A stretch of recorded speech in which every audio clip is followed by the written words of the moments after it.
আসসালামু আলাইকুম এভরিওয়ান। আজকে আরেকটা প্রোডাক্ট কিনে ফেললাম, বায়োজিনের সিরাম। এটাও ফ্রিকেলের জন্য। যেহেতু ইউ বাইটা আমি 20 ডেজ দিয়েছি অ্যান্ড ওটা আমার স্কিনের জন্য একটু ড্রাই মনে হচ্ছে, এই জন্য একটা সিরামও সাথে নিয়ে নিলাম। এটার খুব দেখি যে অ্যাড ইদানিং, আপনারা দেখেন কিনা জানাবেন। বায়োজিনের অ্যান্টিফ্রিকেল।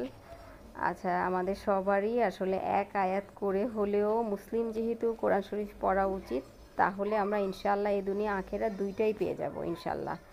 সুখী এ দুনিয়া আখেরাতে দুই দুনিয়াতেই থাকবো। তো যেটা বলছিলাম সিরামের ব্যাপারটা, সিরামটা নিয়ে নিলাম। এটা হচ্ছে প্যাকেটে লেখা আছে 1500 টাকা প্রাইস, বাট অফারে আমি নিয়েছি 1000 টাকা, ঈদের আগে অফার মেবি। অ্যান্ড এটা কিন্তু অল স্কিন টাইপ ব্রাইটেনিংয়ের কাজ করবে, অ্যান্টিফ্রিকেল, অনেকগুলো কাজই একসাথে করে।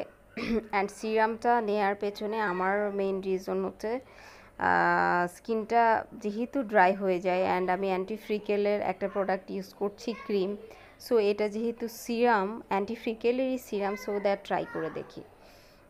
সেই জন্য সিরামটাও নিয়ে নিলাম। অ্যান্ড আপনারা এই সিরাম কেউ ইউজ করেছেন কিনা আমাকে জানাবেন। যেমন ইউবাইয়ের অনেক কমেন্ট করেছেন, অনেক সাড়া পেয়েছি। তাতে করে বুঝতে পারলাম যে ইউবাই হয়তো অনেকেই কিনতে চাচ্ছে বা ইউজ করছে। তো এই হচ্ছে সিরামটা, অ্যান্ড এটার কনসিস্টেন্সিটা আমি একটু ইউজ করে আপনাদেরকে দেখিয়ে দিব। কনসিস্টেন্সিটা একটু গ্রেভি টাইপেরই, ভালো লেগেছে আমার কাছে। কারণ সিরাম কিন্তু আপনার একদম খুব ওয়াটার টাইপ হয়ে গেলে ভালো হয় না। হ্যাঁ, কনসিস্টেন্সিটা একটু গ্রেভি হলেই ভালো।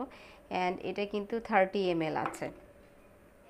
সো এই হচ্ছে কনসিস্টেন্সিটা, দেখতেই পাচ্ছেন একদম টপ করে পড়ে যাচ্ছে, নট লাইক দ্যাট, একটু গ্রেভি। অ্যান্ড একটু গ্রেভি সিরামগুলো ওয়েটফুল হলেও ওয়ার্ক করে ভালো। যেহেতু আমি পেজে আগে ছিলাম, মানে আমার নিজের স্কিন কেয়ার পেজ ছিল, সো দ্যাট মনে হচ্ছে আর কি ভালো, ইউজ করে দেখি। অ্যান্ড আপনারাও কেউ কিনেছেন কিনা আমাকে জানাবেন তো। আমি তো কিনলাম, এখন দেখা যাক। অ্যান্ড এটা 2 টাইমস দিব ভেবেছি, নাইটে তো ডেফিনেটলি, অ্যান্ড দুপুরে শাওয়ারের পর দিব আমি। একদম আর্লি মর্নিংয়ে দিব না, বিকজ আমার বাচ্চাকে স্কুল থেকে আনতে হবে, ঈদের পর তো স্কুল ওপেন হবে। সো দ্যাট হচ্ছে তখন সানব্লক ইউজ করলেও আমি ওখানে সিরামটা ইউজ করব না। সিরামের পরে সানব্লক অনেকেই ইউজ করে, যেটা আমি প্রেফার করি না। থ্যাংক